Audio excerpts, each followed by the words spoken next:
Hi friends, welcome to Chandra's Kitchen. இன்னைக்கு நம்ம ஒரு சுவையான சிக்கன் சூப் எப்படி செய்யறதுன்னு பார்க்கலாம் வாங்க. சிக்கன் சூப் செய்யறதுக்காக ஒரு கடாயில மிளகு அரை ஸ்பூன், சீரகம் அரை ஸ்பூன் சேர்த்துக்கலாம். இதை கொஞ்சம் நல்லா வறுத்துக்கலாம். இது கூட ஒரு 1/4 இன்ச் அளவுக்கு இஞ்சி சேர்த்துக்கலாம். அடுத்தது ஒரு 4லிருந்து 5 பல் பூண்டு சேர்த்துடலாம். சேர்த்துட்டு நல்லா இதை வதக்கிடுங்க. அரை ஸ்பூன் தனியா சேர்த்துக்கலாம். அடுத்ததா இது கூட ஒரு காஞ்ச மிளகாவை சேர்த்துடலாம். காஞ்ச மிளகா சேர்த்துட்டு இதை நல்லா வறுத்துக்கோங்க. இப்போ நம்ம மிளகு சீரகம்லாம் நல்லா வறுபட்டுருச்சு.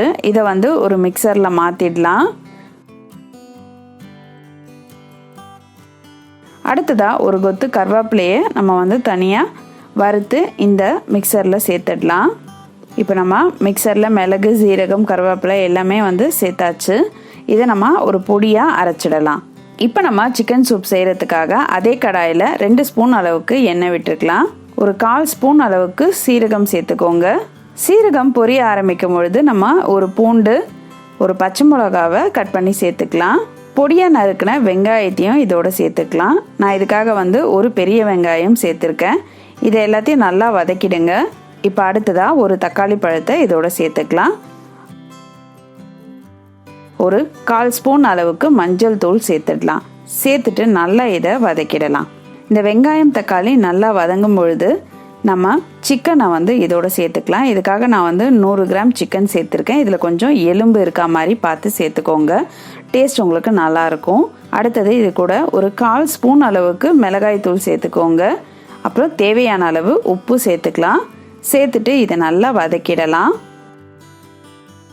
இப்போ இது நல்லா வதங்கிடுச்சு. இது கூட நம்ம 1/4 ஸ்பூன் அளவுக்கு கரம் மசாலா சேர்த்துடலாம். இது ஃப்ளேவருக்காக தான்.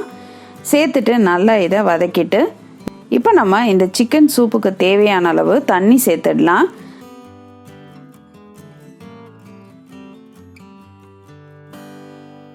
சேர்த்துட்டு இதை ஒரு குக்கருக்கு மாற்றிடலாம்.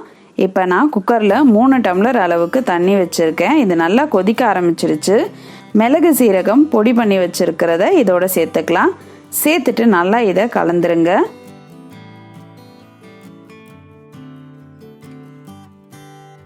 இதை நல்லா கொதிக்க ஆரம்பிக்கும் பொழுது நம்ம குக்கரை மூடி ஒரு 2லிருந்து 3 விசில் வர அளவுக்கு வச்சிடலாம். இப்போ ஒரு 3 விசில் வந்திருக்கு. நான் ஸ்டவ் ஆஃப் பண்ணிட்டேன். இப்போ ப்ரெஷர் நல்லாவே அடங்கியிருக்கு. நம்ம குக்கரை ஓப்பன் பண்ணிடலாம். ஓப்பன் பண்ணிவிட்டு நல்லா கலந்துருங்க. மறுபடியும் இதை கொதிக்க வைங்க. இந்த சூப் கொதிக்க ஆரம்பிக்கும் போது ஒரு முட்டையை நல்லா கலந்து வச்சுக்கோங்க. முட்டையை இந்த மாதிரி நம்ம சூப்பில் சேர்த்துடலாம். இது சாப்பிடும்போது ரொம்ப நல்லா டேஸ்ட்டாக இருக்கும். நம்ம முட்டை சேர்க்கறதுனால சூப் நல்லா கொதிச்சிருக்கிறதுனால முட்டை உங்களுக்கு சீக்கிரமாகவே வெந்துடும். இதை நல்லா கொதிக்க விடுங்க. இப்போ இந்த நல்லா கொதிச்சிடுச்சு. சூப் நமக்கு ரெடியாக இருக்குது. இப்போ நம்ம ஸ்டவ் ஆஃப் பண்ணிவிட்டு கொஞ்சம் கொத்தமல்லி தழையை இதோட சேர்த்துடலாம். இப்போ நம்மளுடைய சுவையான சிக்கன் சூப் ரொம்ப சூப்பராக ரெடி ஆகிடுச்சு. நீங்களும் இந்த சிக்கன் சூப்பை உங்கள் வீட்டில் ட்ரை பண்ணி பாருங்கள். ட்ரை பண்ணி பார்த்துட்டு உங்களுடைய ஃபீட்பேக்கையும் கமெண்ட்டையும் எங்களுக்கு சொல்லுங்கள். இதே மாதிரி இன்னும் நிறைய ரெசிபிஸ் உங்களுக்காக வந்துக்கிட்டே இருக்குது. இதுக்காக நீங்கள் செய்ய வேண்டியதெல்லாம் சந்திராஸ் கிச்சனுக்கு இது வரைக்கும் சப்ஸ்கிரைப் பண்ணலன்னா சப்ஸ்கிரைப் பண்ணிவிடுங்க. பக்கத்தில் இருக்கிற பெல் பட்டனையும் ப்ரெஸ் பண்ணுங்கள். நான் இன்னொரு சுவாரஸ்யமான ரெசிபியோடு உங்களை சந்திக்கிறேன். நன்றி, வணக்கம்.